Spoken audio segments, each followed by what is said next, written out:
I am Dan Stageman. I'm the Director of Research Operations here at the college, and I'd like to welcome you to this inaugural event of our 2024-2025 season. If I can introduce our speakers first, Dr.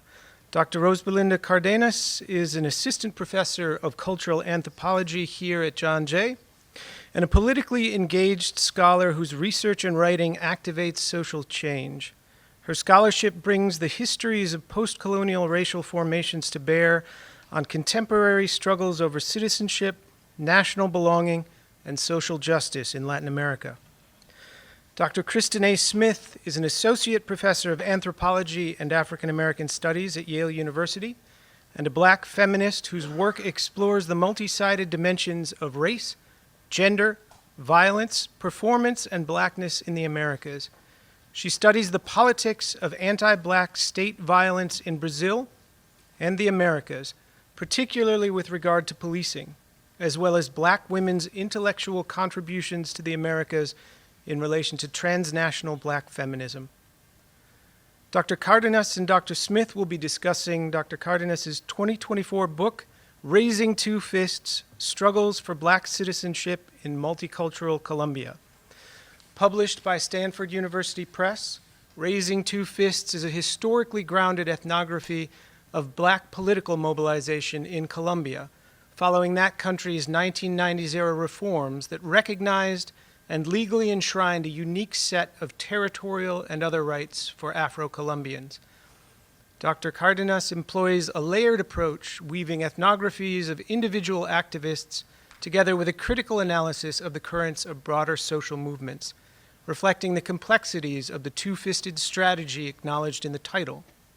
With this strategy, Black Colombians pursue rights-based claims to territorial recognition and economic autonomy, while at the same time forging African diasporic solidarities.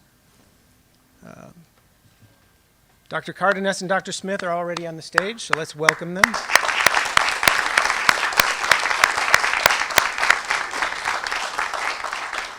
And I will leave it to them. We will have about 20 minutes for a Q&A at the end of the event. So if you have questions, please hold them for the Q&A. Thanks.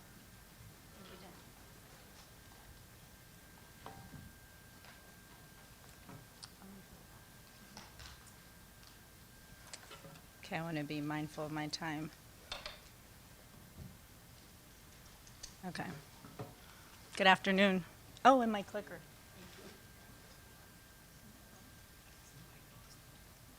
Okay, can you hear me okay? All right. Good afternoon. Buenas tardes. Welcome. Bienvenidos. I wanted to first thank the Office for the Advancement of Research, to Remy Bahati, where are you, Remy? For organizing this event. She's just amazing at this. And to Dan Stageman as well for the generous introduction. I'm humbled to see your faces tonight, and I'm very excited to share with you a preview of the work that has consumed me for the last 2 decades, for more than 2 decades. Some of the people in this room have been a part of this process, both the political work and the scholarly journey, and that makes tonight very special. And I'm particularly grateful today to have Dr. Kristen Smith with us tonight. Dr. Smith is an outstanding activist anthropologist whose work has been a compass and an inspiration for me. And although I didn't have the privilege of being her student while she was at UT, I'm excited that now that she joined the Yale faculty, we will be closer to one another. Thank you, Dr. Smith. Also, finally, before I start, those of you who know me, I'm trying to place my text so I can read it. Okay. Know that this is deeply personal work for me. I will be sharing some excerpts from this book I wrote about one of the places I call home. Because our time today is limited, I will quickly introduce you to the work, and I will give you snippets of 3 stories that I delve into in the book. I will not flesh them out, but hopefully I will stir your interest enough for you to keep reading. This book is an analysis of struggles against racism and for liberation that I've had the privilege of bearing witness to. It's not intended as a detached pursuit of knowledge, but rather it is inspired by the Jamaican thinker and teacher Stuart Hall, when he beautifully reminded us that theory is but a detour on the way to something more important. So with that, I begin. Okay, let me tell you about this book. So this book is a historically grounded ethnographic study of Afro-Colombian political mobilization after what some scholars call the multicultural turn that swept Latin America in the 1990s, when states began to recognize and legally enshrine specific rights for Afro-descendants. In Colombia, a major triumph of multicultural rights was the collective titling of more than 5 million hectares of land for Black communities. After a landmark law that is known colloquially as the Blackness Law, or Law 70, which was passed in 1993 after a constitutional reform 2 years prior. There's been a lot of literature on the multicultural turn itself, explaining how activists worked to create the Pacific Coast, which you see there. It's that area that was primarily targeted in the law, as a region, as a recognizable and distinct region, with specific ethnic-based legislation. And it's important to clarify that the logic was ethnic, not racial. It was modeled on indigenous cultural difference, and it was written into the law in that way. And I'll come back to this. I also quickly wanted to show you the 3 sites. I don't know how to point with this. But one site is national. It is, let me show you here. One of the sites is at a national level. I work with 2 major organizations, one which was established by that point, another one which was just burgeoning in the late 90s. And the first one is the Process for Black Communities, which was an organization that was very much dedicated to the collective titling process. The other one was Afro-Des, the Association for Displaced Afro-Colombians, that worked nationally, initially for humanitarian aid, and then became a major voice also in Black mobilizing in rights more broadly. And so the 3 sites are national politics, organizing, and then I also work with Afro-Des's local office in Bogota, actually in the municipality to the south of Bogota. Bogota is not in the Pacific region, it's in the Andean region, in the mountains. And I also worked with a Black community that received a title in 2004 in the south on the border with Ecuador. So in the book, I explore 3 major strategies that Afro-Colombians have developed in their struggles against racialized dispossession. The first one is the defense of culturally specific livelihoods, ways of living, through the creation of these Black territories, which are also legal entities. The second is a demand for differential reparations for Afro-Colombian war victims. And for those who are not aware of this, Colombia has had the longest lasting armed conflict in the Western Hemisphere. We may also have a debate about whether that has actually ended. So in that context, seeking reparations for the war. And the third was the fight for inclusion in the peace accords, the last set of peace accords, which were finally signed in 2016, and the project for national renewal and post-conflict rebuilding. The narrative sort of follows a chronology that begins in the 1980s and ends in the present day. These are the 3 struggles. Okay. I argue that although rights-based claims to the state have become necessary tools in the struggles for racial, economic, and social justice, they continue to be insufficient in undoing these inequalities. It's not surprising. Rights are ineffective because they're granted by a state that was founded and continues to operate along colonial racial hierarchies. And still, they're a pragmatic resource that Afro-Colombians do in fact utilize, sometimes effectively, to undermine inequality.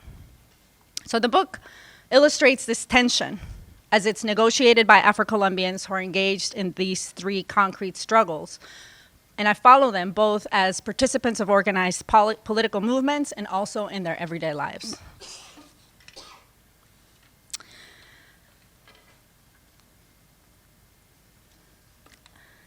I build on a large body of critical scholarship to advance a capacious vision of Black citizenship, which I define as a pursuit that makes demands to the nation state and is anchored in African diasporic understandings of justice. This is also an Afrocentric ethos that centers on the care for all life. And for those of you who are familiar, this is the vision that Francia Marquez mobilized across all of Colombia as a rallying cry of her presidential campaign in 2022. The pursuit of a life without fear, the promise of vivir sabroso, to live deliciously. But I'll come back to that. This last insight is heir to the work of Black women like Castriela Hernandez Reyes, Courtney Morris, Keisha Khan Perry, Aurora Vergara Figueroa, and Dr. Kristen Smith, who note that the lived experiences of violence that Black people in the Americas have endured are a powerful source for a diasporic vision of justice, and that Black women in particular exercise this vision in their daily strategies to survive and even thrive in the midst of formidable forces of death. I echo these scholars in focusing less on victimization and more on the way in which these Black people harness this accumulated knowledge to envision and put into practice more liberatory futures for all. Ultimately, the exploration in the book is hopeful, not as a naive celebration of a fulfilled accomplishment, but as an appraisal of Black citizenship and its possibilities, and as an exercise in imagining new forms of anti-racism and freedom. Okay, so let me tell you about the three major stories in the book. The first, this is a story of what happened to the multicultural promise that was extended by Law 70, which granted Black communities collective land rights in 1993. It's grounded in the particular case of the Mira River Valley, which you see there. It's a beautiful river, a beautiful territory at the crossroads of multiple geographies of violence. In this case, like many of us are, but in this case, it includes the expansion of large oil palm plantations, armed disputes for the control of land for the cultivation of coca and for trade routes for the transportation of cocaine, the government's myriad programs to alleviate poverty and reduce illicit crops, which go hand in hand with intensified militarization, which was enabled by US foreign aid to Colombia. It is the story of 11,000 Afro-Colombians working to harness the benefits extended by the law, with the collective land title, to craft their own vision of a delicious life on the 46,000 hectares that they titled in 2003. It is both an old struggle against racial dispossession and a new creative response in the context of a multicultural state and the increasingly brutal violence of neoliberal governance. It is a success story of Mireños, the people of the Mira River, building a sense of place and community that is expansive and flexible, but also rooted and cohesive. It is a story of a fierce and loving placemaking that flies in the face of the Colombian nation's settler colonial fantasy, which tries to subsume the difference between the settler and its others under the illusion of national camaraderie. And it's also a story of sedimented indignities, which expose the fact that Mireños have not yet reaped even the most minimal expressions allegedly guaranteed by their inclusion in the nation and in its last iteration of the Constitution. The second story begins in the aftermath of the worst moment in Colombia's civil war, which unsurprisingly hit Black communities disproportionately. So much so that by 2007, Colombia topped the list of internally displaced people worldwide. And 79%, I'll pause and I say that again, 79% of the Black inhabitants of the collective territories had been forcefully displaced from their newly titled lands. Although this was indeed a moment of spectacular violence, I follow Aurora Vergara Figueroa in seeing this forced displacement not as an anomaly, but rather as a manifestation of the longue durée experience of destierro, or uprooting, lived by Afro-descendants in the Americas since they were first uprooted from Africa. I also follow the decolonizing work of scholars such as Lamia Mohnieh to explore the productive potentials of living in and encountering violence daily.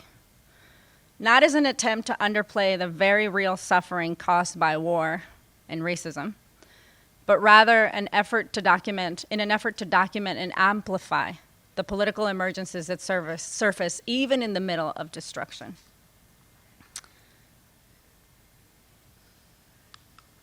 So I focus on the work of a small group of Black IDPs, internally displaced people, who in the late 1990s mobilized to make demands to the Colombian state, both as citizens in need of humanitarian protection and as ethnic subjects entitled to differential forms of reparations for the war.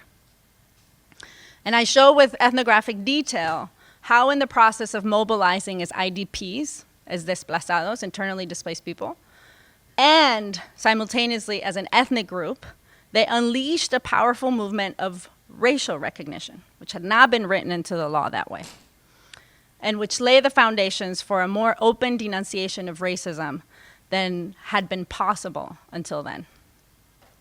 Again, this is an incomplete victory. It includes the triumphant story of passing landmark laws that protect Black war victims differentially.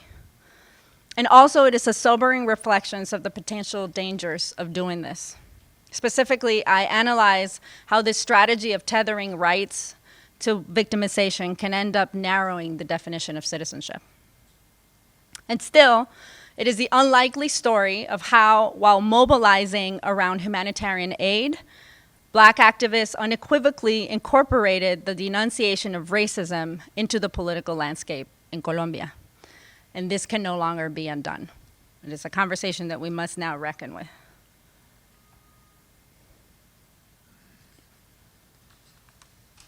Oh, let me move to the next slide. This is some images from an area that was settled by Black IDPs in Bogota, outside of Bogota. Okay. In the final chapter, I focus on the most recent iterations of the fight for Black citizenship in Colombia that I traced while I was doing fieldwork, and I stopped right around the elections. And was surged in the midst of the 2016 peace accords with the FARC, which was the largest armed group that the government was at war with. I note that the peace accords did not bring the much-awaited abatement of violence in Colombia. And I pause to acknowledge the specificity of Black death, laying out a theory of anti-Black genocide and its flip side, Black peace, that is heir to Afro-pessimists and Black optimists alike. But I wanted to show you, I mean, it's in Spanish, but this is a infograph that gives you a sense of the continuing violence even after the peace accords, the signing of the peace accords. So in that context, welcome. In that context, I trace a budding moment for historical reparations. So not just war reparations, it expands to historical reparations, born of Afro-Colombians' experience with the peace negotiation process, in which they had to, unsurprisingly, once again, fight to get a seat at the table. Don't be shy. Come on in. There's seats over here. There's seats here. If you don't want to walk in front, you can walk around out. Yeah. Okay. Go ahead. No worries. They're welcome. Everybody's welcome. So in doing this, in tracing this budding movement for historical reparations, we went from war reparations to historical reparations. I follow scholar and activist Esther Ojulari, and I note a remarkable particularity in Afro-Colombians' contribution to the transnational movement for historical reparations. Because of their long history anchoring political demands in collective forms of redress, these experiences with titling and with also demanding collective forms of war reparations, Afro-Colombian activists who have been immersed in the struggle for war victims' reparations at home have a deeply structural vision of justice to contribute globally.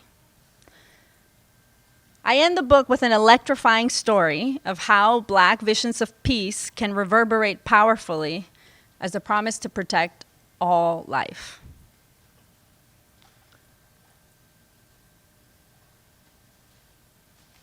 So different women who are mobilizing against the politics of death. And then this is the last story that I want to close with.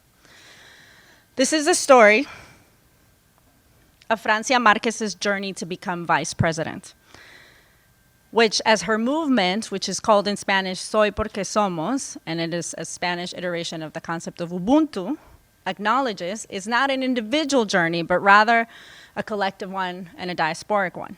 So I will close by reading from the book.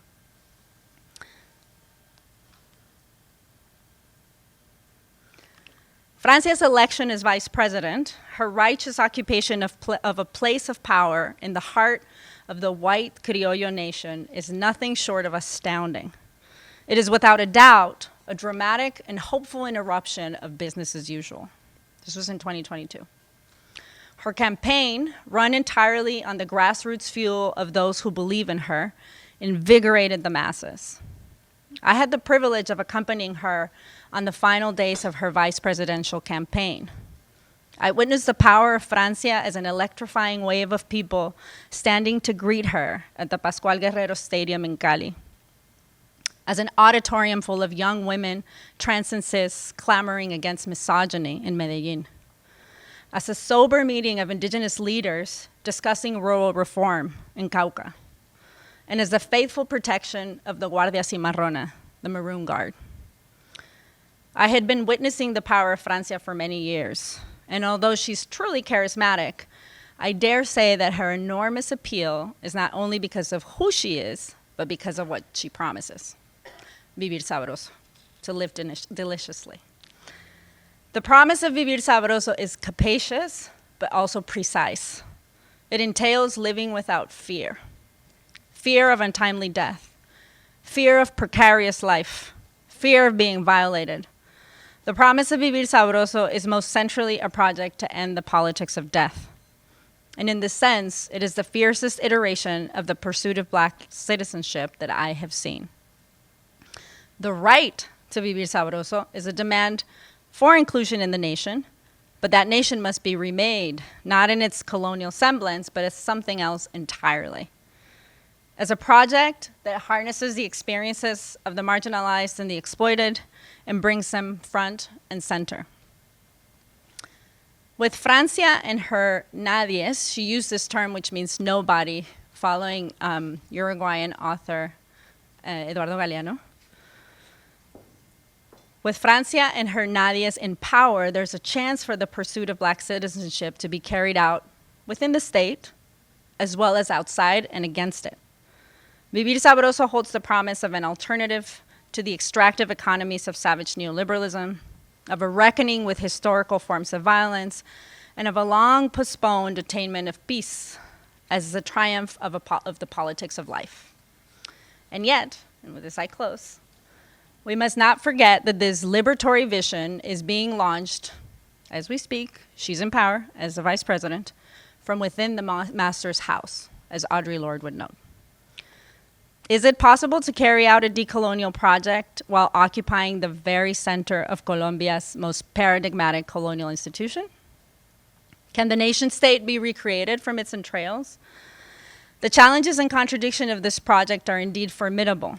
The memory and enduring power of the Criollo national vision, unapologetically white, masculine, and modeled on European modernity, is omnipresent.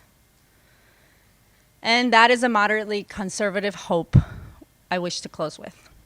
With the full awareness of the persistent structures that continue to wreak death in all its ugly forms, and with the hope that we can continue to learn from those experiences of violence, to claim the nation state, only to transform it. Perhaps the project of Black citizenship involves undoing the very thing that is being reclaimed. And if we have time, we can save it for the end, or do you want to do it now? There's a documentary that was recently produced and launched on documenting her campaign first for the presidency and then to the vice president. I can show 4 minutes so that you can get a sense of the effervescence. Yeah? Okay. That one. Yeah. Perfect.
Good afternoon, everyone.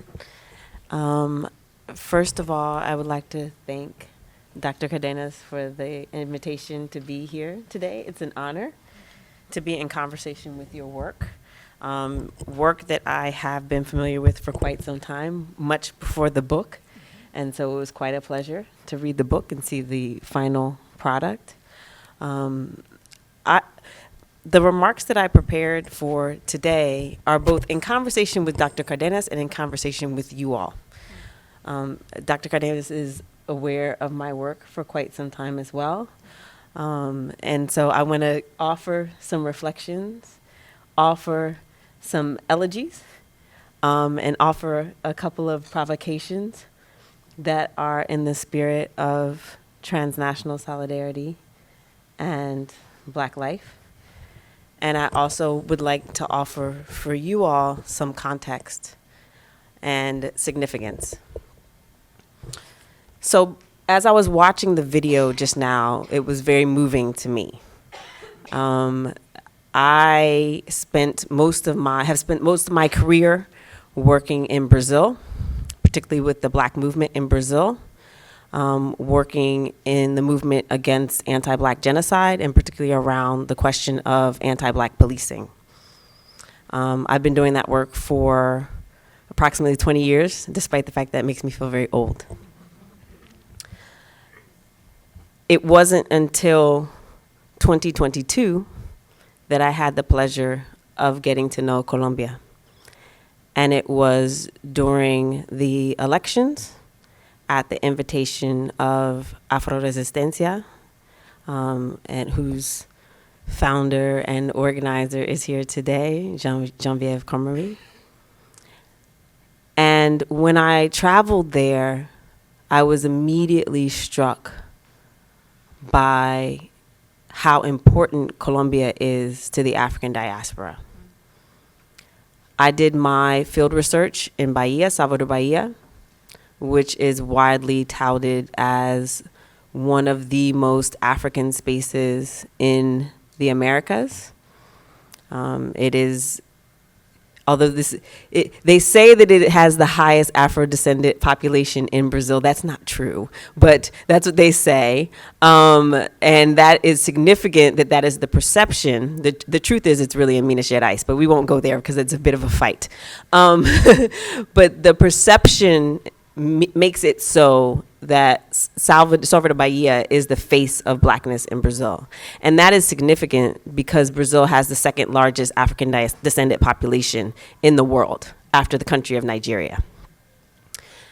So for me to go to Colombia and feel as if I were in the heart of the African diaspora gave me pause and reflection on what Blackness means in the Americas and what it means to consider how we think about and situate not only Black history and Black politics, but Black presence, which is exactly the topic of Dr. Cárdenas's book. Dr. Cárdenas invites us to grapple with the question of Black citizenship. And I'm going to have to use my glasses because remember that comment about 20 years ago? Yes, it means I'm old. So Dr. Cárdenas defines Black citizenship as a duality, particularly thinking about the relationship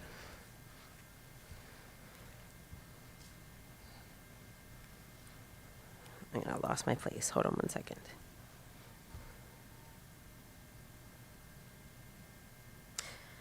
The relationship between national inclusion and diasporic inclusion. And I think that this is a powerful conversation to have because within Black studies, we tend to talk about Blackness in opposition to the nation state. And we particularly think about Blackness as a nation state in and of itself, particularly within Pan-African studies. And for those of you that are students of Black studies or know a little bit about Black studies, I'm thinking about the Pan-African approach of W.E.B. Du Bois, right? Ida B. Wells, okay? And how they perceived of Blackness as a nation in and of itself that supersedes national borders. But what Dr. Cárdenas is grappling with in the text is what it means to try to reconcile this tension that has emerged, particularly in the Americas, between Blackness as a Pan-African nation or a Pan-African state of identity, right? The African diaspora, and Blackness as belonging to the nation state, in part because it is foundational to the nation state.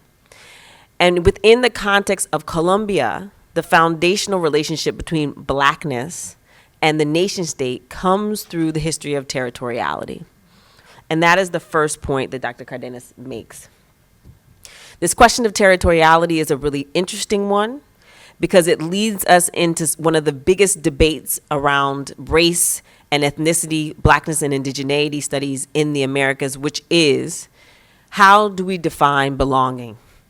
How do we define who gets rights to the land?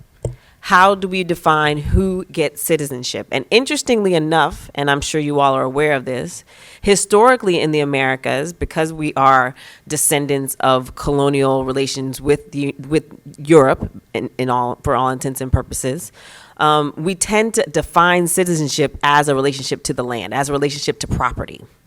And so property ownership has for a long time been the basis upon which we define whether or not we have rights within nation states. The reason why this is important is because when we're talking about Black belonging and Black rights, for generations, Black people's ability to appeal to rights in the Americas has hinged upon our ability to show that we have rights to the land, which is both complicated and problematic, but also necessary to survival. And for me, that is one of the complex and difficult questions at the heart of Raising Two Fists. How do we reconcile our tensions with settler colonialism with our needs to survive within the nation state? And how do we further reconcile that with the fact that the nation state has historically been situated in opposition to our survival? When I watch Vice President Marquez in the wonderful footage that Dr. Cárdenas showed us just now, I cannot help but see the beauty and the sadness in that scene. Because while Vice President Marquez is what we would define as a quintessential example of being incorporated into the nation state, she is still in opposition to the nation state. And I cannot help but, I don't know how much you all followed the Colombian elections, but one of the moments that I showed my children, I have two boys, 11 and 13, one of the moments that I wanted to point out to them in the news right after Vice President Marquez took on her new role was when she entered into her new residence. And the people who had been in service to that residence received her warmly with warm looks, warm embraces, I believe, and warm handshakes. And the outgoing lady of the house had a look of absolute disdain on her face. I bring that to our attention, and if you can look it up, it's on YouTube. I bring that to our attention because I want to trouble what we find hopeful.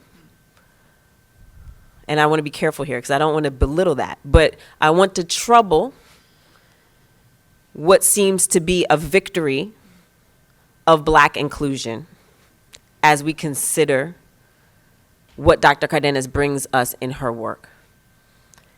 Interestingly enough, here in the United States, we are facing a similar potential situation. We have Vice President Kamala Harris, who was compared to Vice President Marquez repeatedly when Vice President Marquez came into office, who now could potentially be our new president. We hope so. I hope so. I'm just going to say that. Hopefully that's not violating any laws. Luckily, I no longer work for a state institution, so I can say things like that. I say all that to say we are well aware in our understandings of history, the tensions that are embedded in that. And the fact that while black people have constructed the nation state in the Americas, and I call it the American nation state, and when I call it the American nation state, I always refer to the Americas transnationally. I never refer to American nation state as the United States. So black people have constructed the American nation state writ large, right? Black people have taken on prominent roles within the nation state. Black people have achieved certain semblances of rights like Law 70 that Dr. Cárdenas talks about in her book, which gave territorial rights to Afro-descendants in Colombia.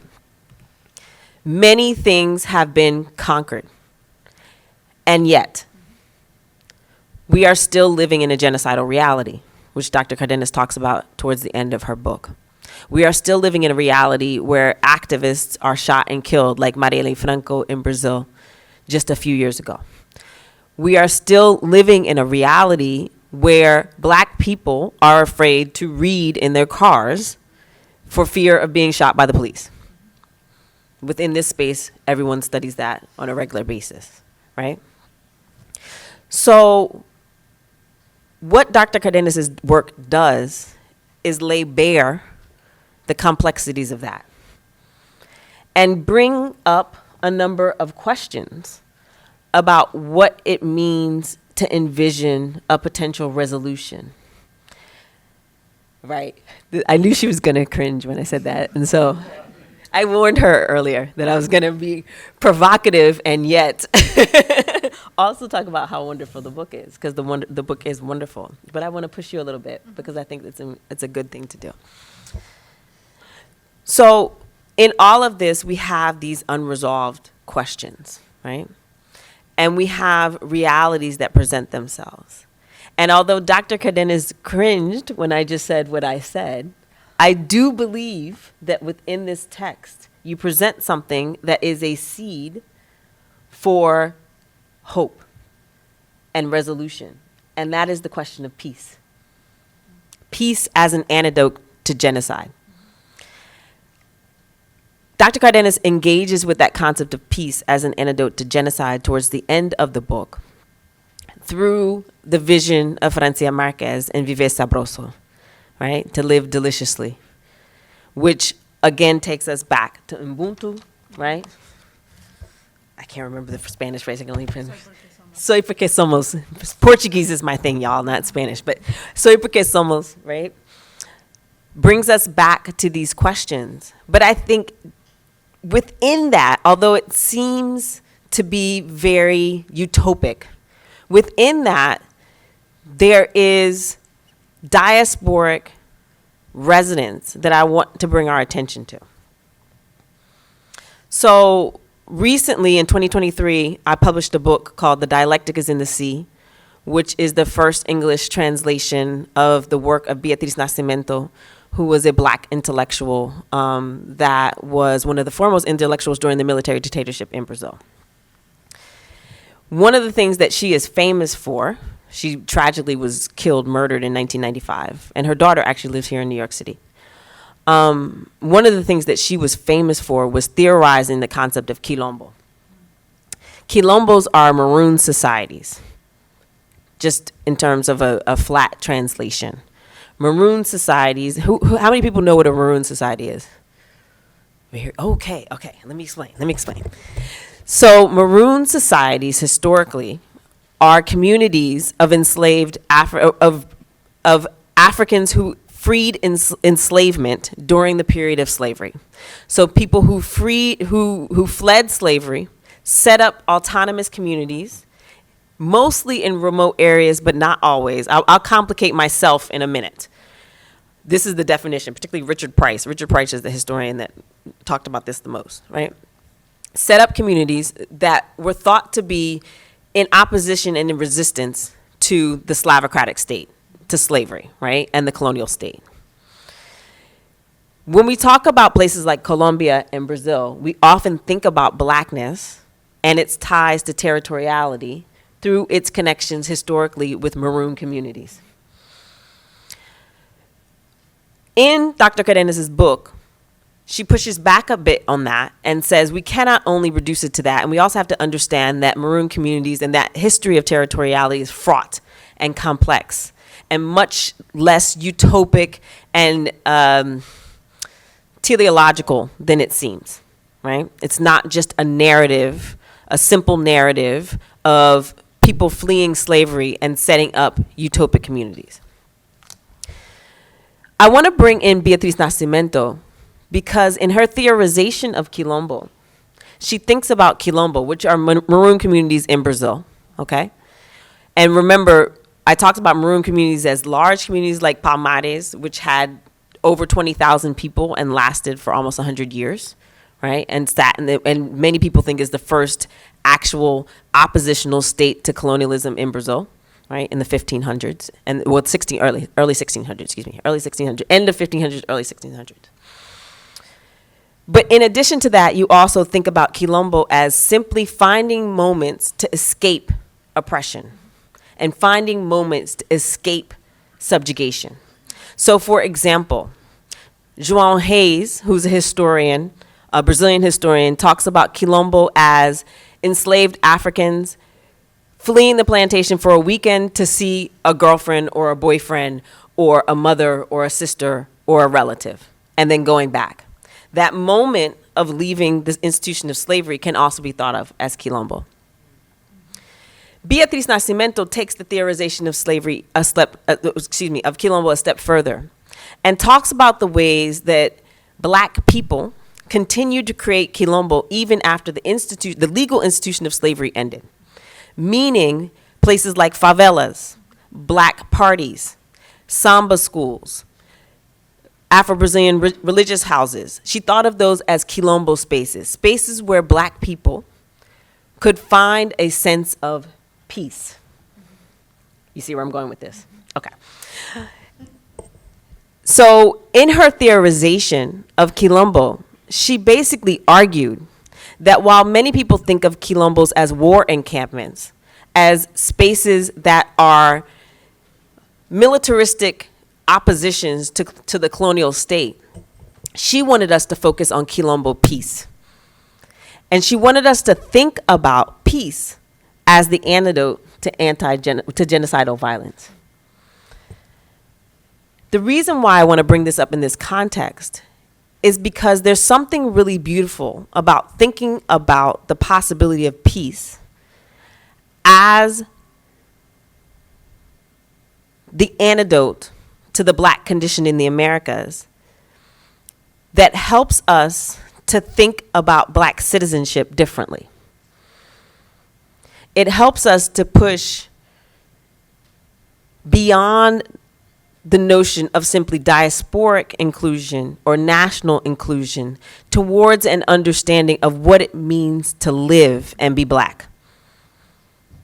Because ultimately, politically, when we're talking about these manifestations, what we are talking about is the right to live and be black. What do I mean by living and being black? I mean the right to live unperturbed. I emphasize that because typically when we think about Quilombo states or when we think about black nationalism, we think about the idea that in order for black people to be free, to be alive, to be well, there needs to be a complete separation from the rest of society, historically. I'm not saying that you don't say that, but you know what I'm talking about historically, right? However, if we look at the history of Quilombos and Maroon societies, they were never structured like that. They were always structured in conversation with the societies around them, which means they were never based on a politics of isolation. They were always based on a politics of living unperturbed. Viver sabroso, for me, is to live unperturbed, is to let blackness live. And so for me, as I read this text and I thought about Dr. Cardenas's analysis of black citizenship, I was struck by the fact that what black citizenship ultimately desires is to be able to live unperturbed, is a Quilombo piece.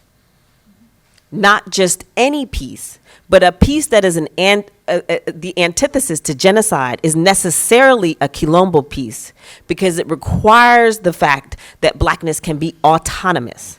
That doesn't mean not in conversation or in community with other people, but it means being left alone to live, right? And to me, those are the stakes of this text. They are stakes that situate Colombia within the hemisphere. They are stakes that remind us that this war is ongoing, but the resistance is constant, right?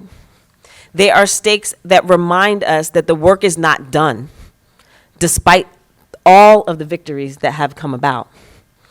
They are stakes that remind us that memory is crucial, because one of the beautiful things that you do in this book is bring these memories back of the history of territoriality, how these stories that were lost, the archives that have been lost, the ways that people have been erased by not only the state, but by also systems of violence and series of violence and processes of violence, right?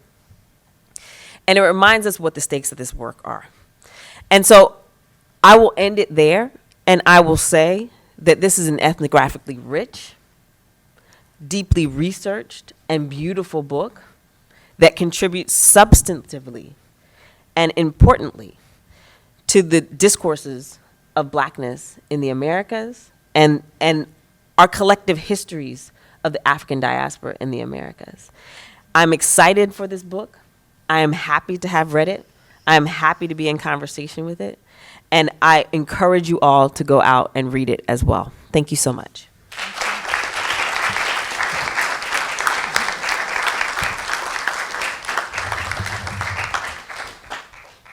Okay, for purposes of our Q&A, you'll see a microphone in the middle here, and we'll ask those who are mobile to rise and line up behind the microphone, or just take your place by the microphone to ask your questions.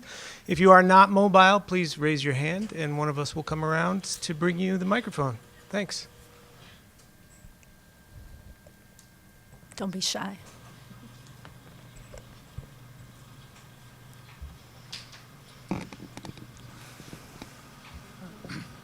Thank you for, is this working? I think we're just getting a river view before the, yeah. Tax dollars at work. Yes, exactly. No? Yes? Okay.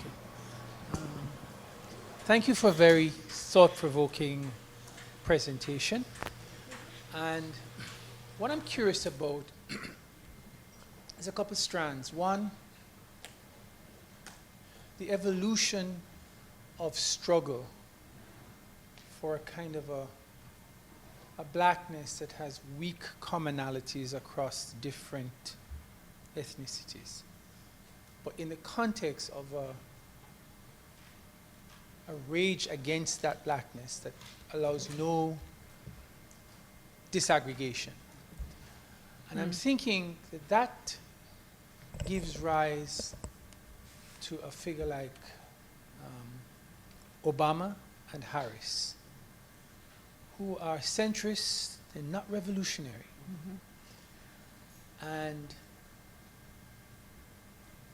we commend them on the space that they have created so that something can happen.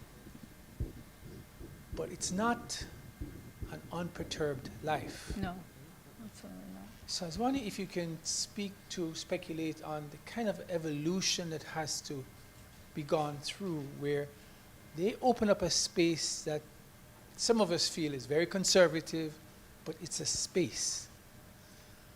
The other thing is, if you can talk about, in this struggle, where does capitalism fit into this? Okay, 'cause that's the dark force that distorts everything. Because I'm curious about, in Colombia and also in Brazil, where things like colorism and class fit in there, because we've seen how destructive that has been within the black community in the United States. So a few years ago, Chris Rock spoke about the spirit of what he said was joy inside our tears. joy over the struggles that have gone on for hundreds and hundreds of years, and tears that the fight still continues. So, commendable work, and you've made it clear, opening up possibilities, but also a lot of pain. If you can somehow speak to some of that. Thank you. Thank you. I think we can both speak. Yeah. Thank you for your comment.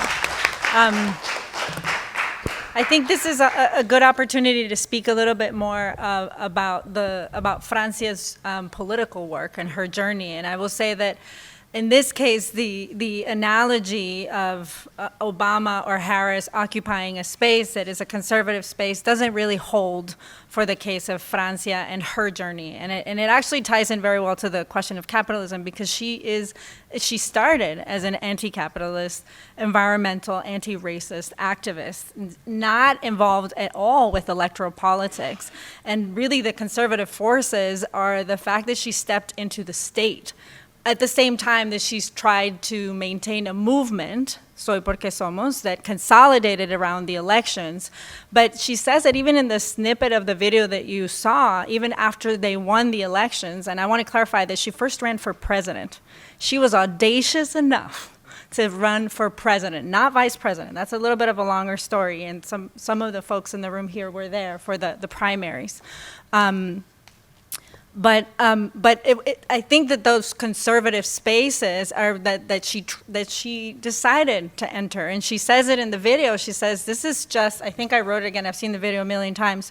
La tarea no está concluida, which means our job is not over, right? Like, this is just a means. This is just stepping into the contradiction that you were pointing to, the contradiction that we are in this nation state as Colombians, and that we're making do with the tools that we have available while, trying to remake them. I think you spoke of joy and tears, and that journey after the election has been mostly tears. Because it is stepping into that conservative space. And I think capitalism is the structure that is really the framework that is permeating everything here. Did you? I'll just add something super quickly. I think that the point about capitalism being the structure that permeates everything cannot be overstated. No.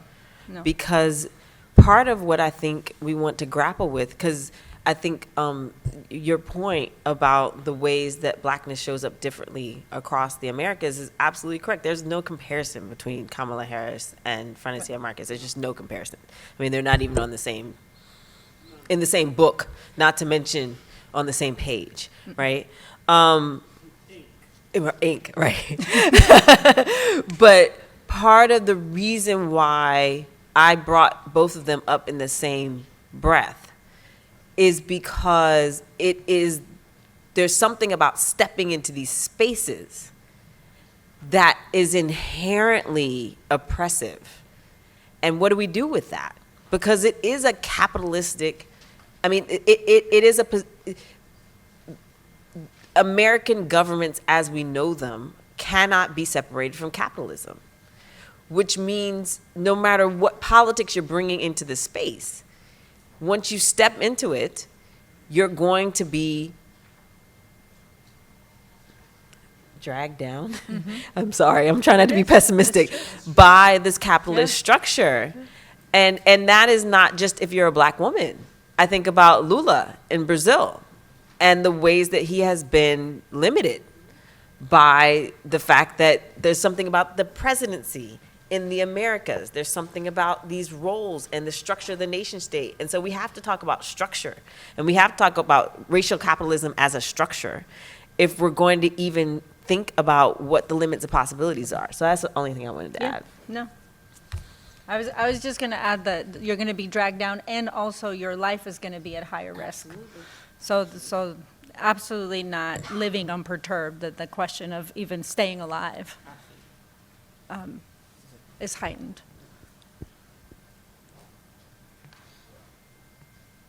Don't be shy.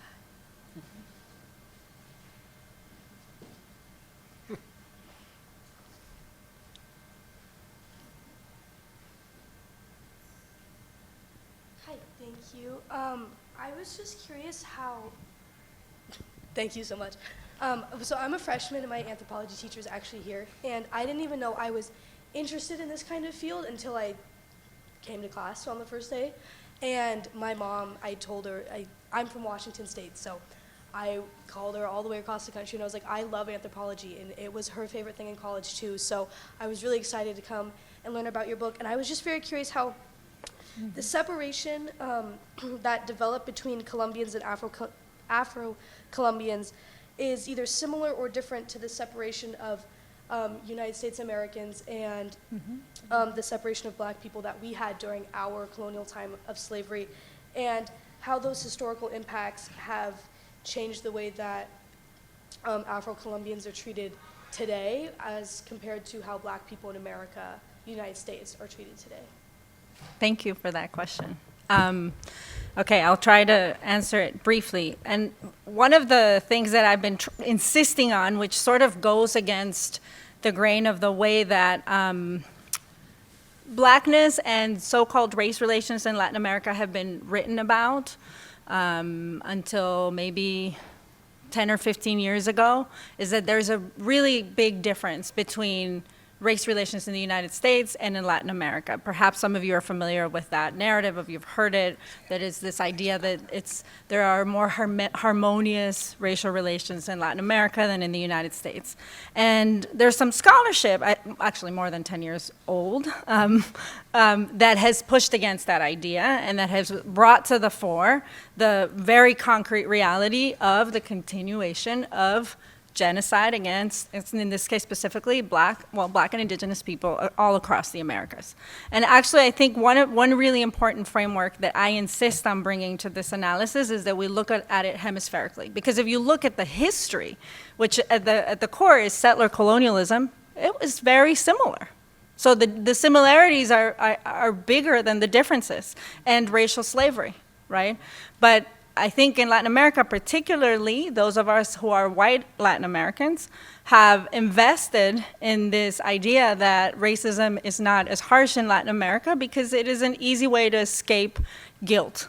It is an easy way to escape responsibility by comparing ourselves to particularly legal segregation in the United States, right? So I hope maybe this begins to address your question.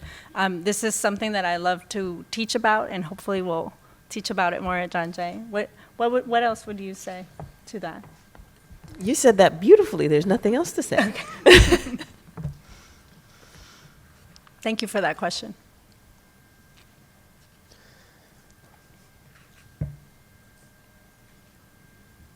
Thank you for a very interesting presentation. So we came in late from class.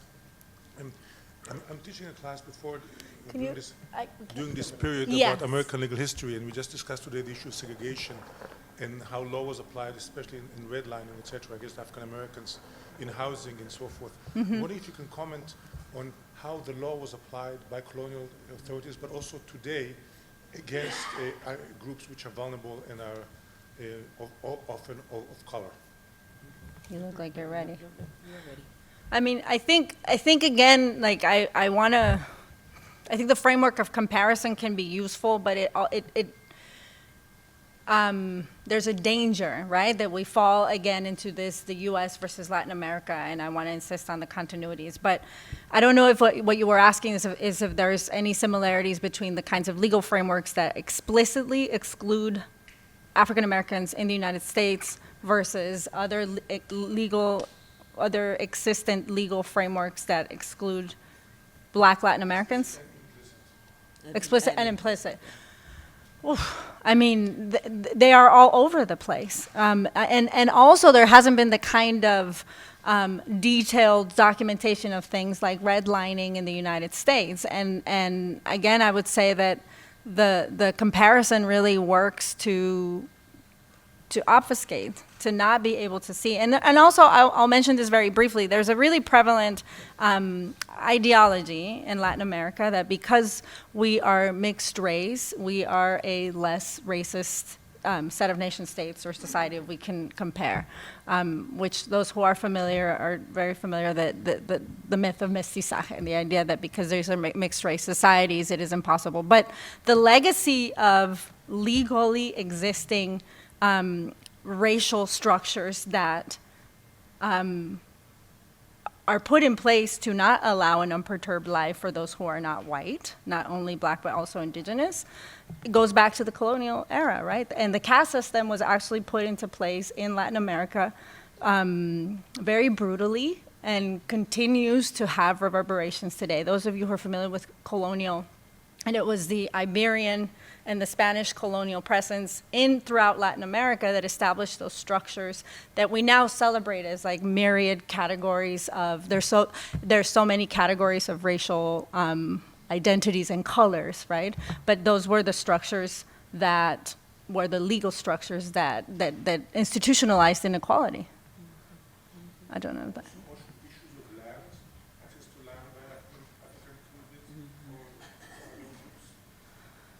Well, the issue of land specifically has to do with the claim to being an original people, right? And so that's why the Colombian case was so unique, because while there was legislation that granted lands to indigenous people as autochthony, right, a claim to autochthony and of origin, of being of this land, that was not the case with Afro-descendants in Latin America. So this is, or across the Americas, in the United States included, in the hemisphere. So that was really unique, and I think a really strong claim, one of the victories, one of the triumphs, that amidst the continuation of genocide, I don't think should be underplayed, right? Having this robust legislation that states that Afro-Colombians have a right to collective lands on which they can they make decisions on how to live is quite powerful.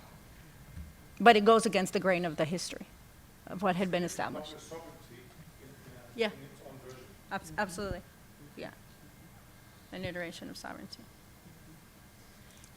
Thank you so much for this great book. I haven't read it yet, so I'm looking forward to it.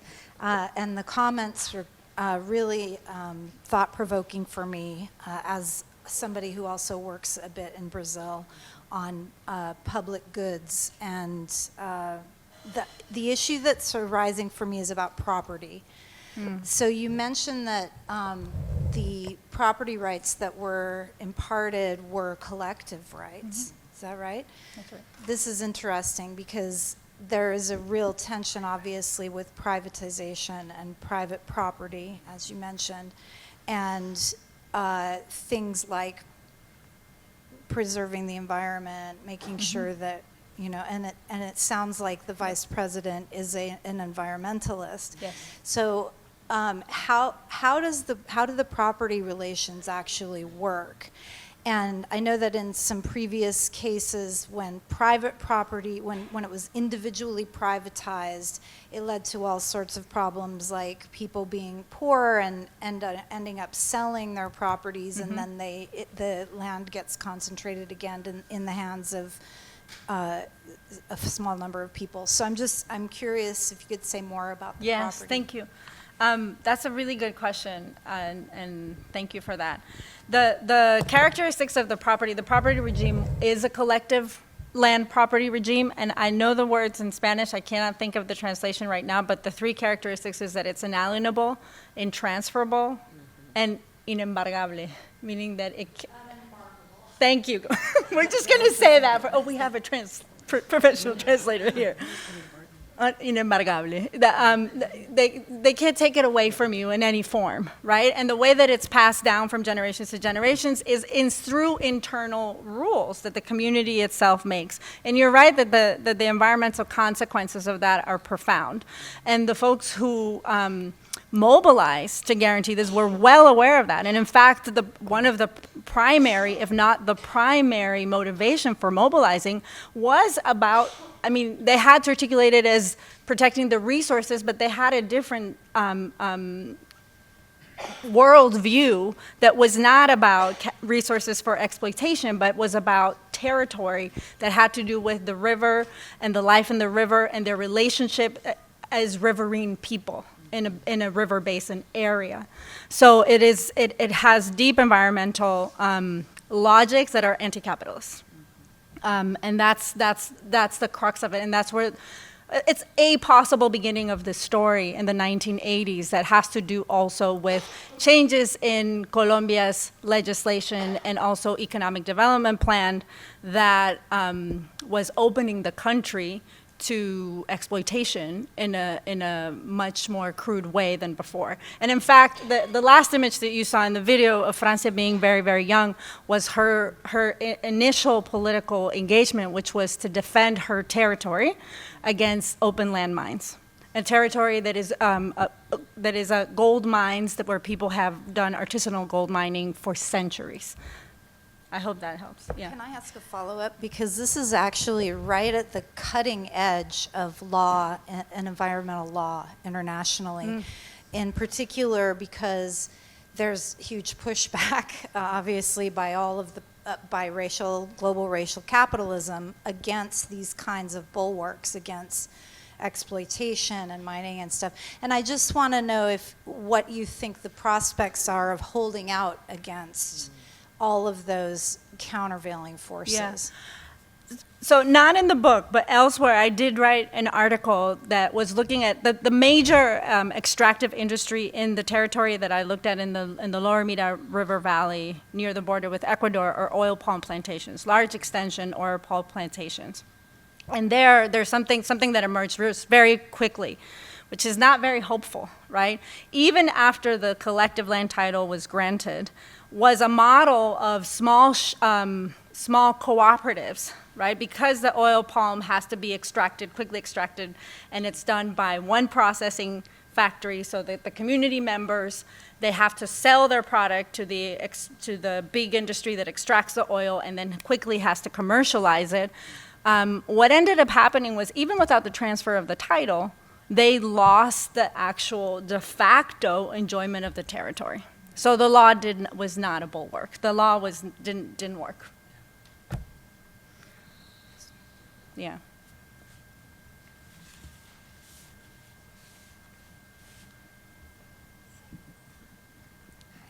I wanted to know about the struggles that Afro-Colombians endured and how they interacted with classism and their journey to get rights to their property to be recognized, just how that affected their journey.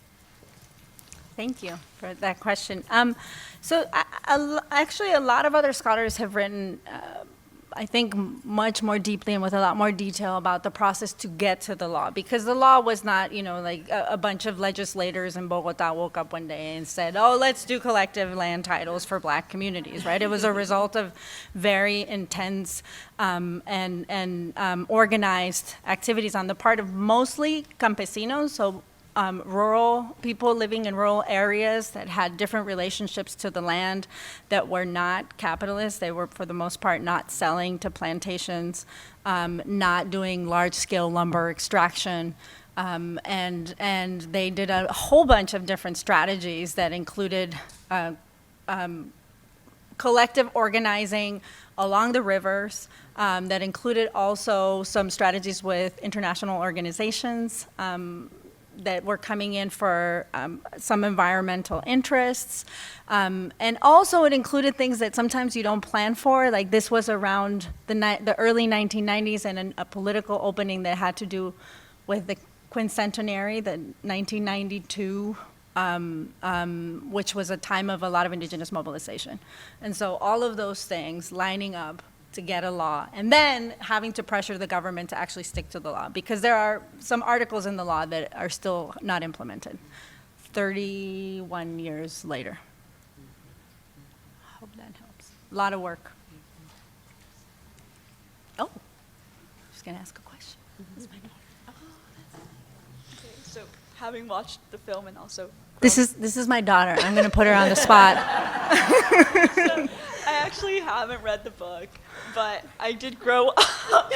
Sort of hearing about the book. I grew up with the book. It's like my sibling.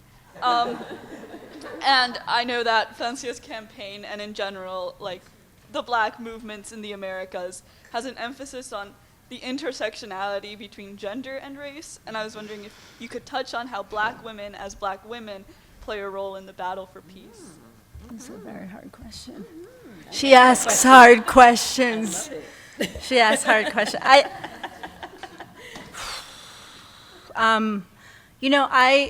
I think I realized well into the research that the political figures that I followed closest were women. And this was no accident, even though perhaps I wasn't mindful that that this was a choice, but it just sort of emerged. Not sort of emerged, but I honestly, to be completely honest, I think this is an aspect of the book that I've been pushed on, that needs fuller theorization, and that I'm still working through. But I think at the core of it, just very briefly, is the work of care, right? Women, we have been socialized, sometimes for better, sometimes for worse, to be deep caretakers. And I think that work is evident in their political organizing and in the politics of the everyday.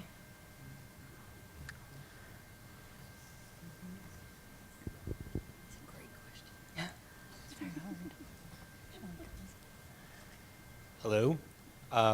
Thank you. This was great. So I have a question for Professor Smith. Let me preface the question by saying that I really enjoyed the fact that both of you emphasize how citizenship throughout the Americas has historically been tied with land ownership, which is basically, this is actually a European notion which goes all the way back to Locke's views about how private properties basically develop in his essays on government. But at least in the case of Mexico, which is where I'm originally from and the history of which I'm more familiar than Brazil, there's also another component, particularly during the colonial period. In the case of the free black settlements, which in Mexico are called palenques, so they're the equivalent of Brazilian quilombos. So when the first palenque was established in the mountain ranges of Veracruz by Maroons, the palenque was born first oppositionally to basically the Spanish government, but the Spanish ultimately realized that they were not going to be able to really reduce the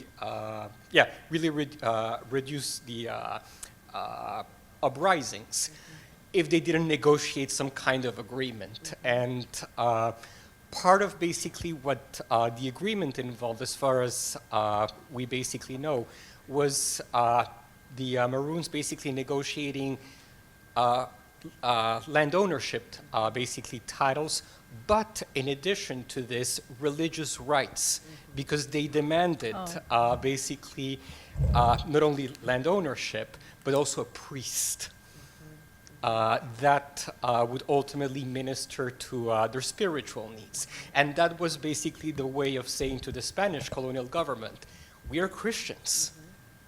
And because we're Christians, you can no longer basically treat us the way we have been treated previously. Because as part of the Christian brethren, we now basically have certain rights as Christians. So I'm wondering if something similar happened in Brazilian quilombos during the colonial period. Thank you for that. That's a great question, and I think I have so many things to kind of think about there. Before I answer the question about Brazil specifically, one of the things I just want to kind of draw out that's really important in your question is the historical relationship between land ownership and religion, which has gone unremarked up until your question, and it's something that we have to put on the table, because I don't know if everyone's aware of that. Part of the reason why there was a desire to appeal to having priests or having some sort of religious recognition is because who owned the land was the church.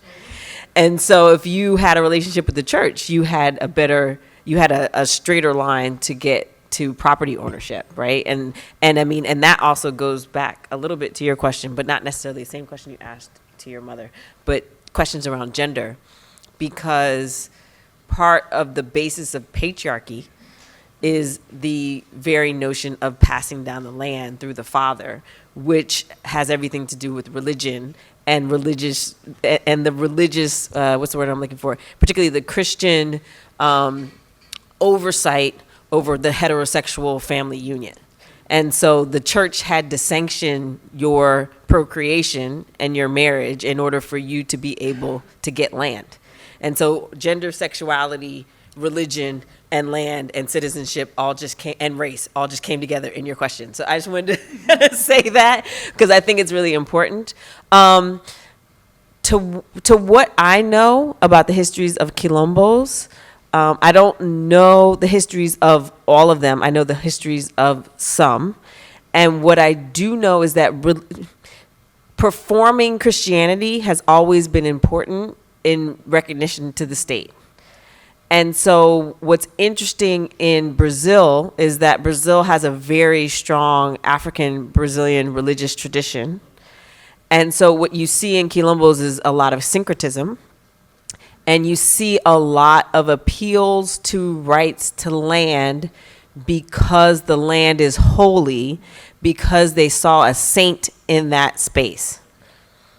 So I saw Saint whomever in the cave, and part of the way that the territory of quilombos is sometimes, not always, but sometimes historically marked and demarcated is by religious processionals and Catholic processionals that are annual. But in those Catholic processionals, as is the case in Latin America generally, most of the time, not all the time, don't want to generalize, but there's also critiques of colonialism and stories of colonialism that are in the processional plays that go along with the processionals.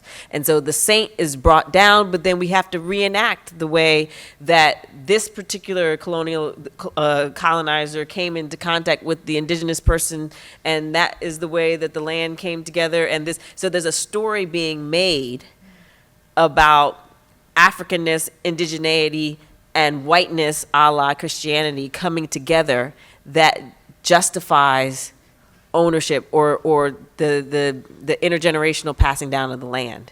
So I don't know specifically about cases where priests were invited to be in that space to demarcate it, but I do know about processionals. Does that answer your question?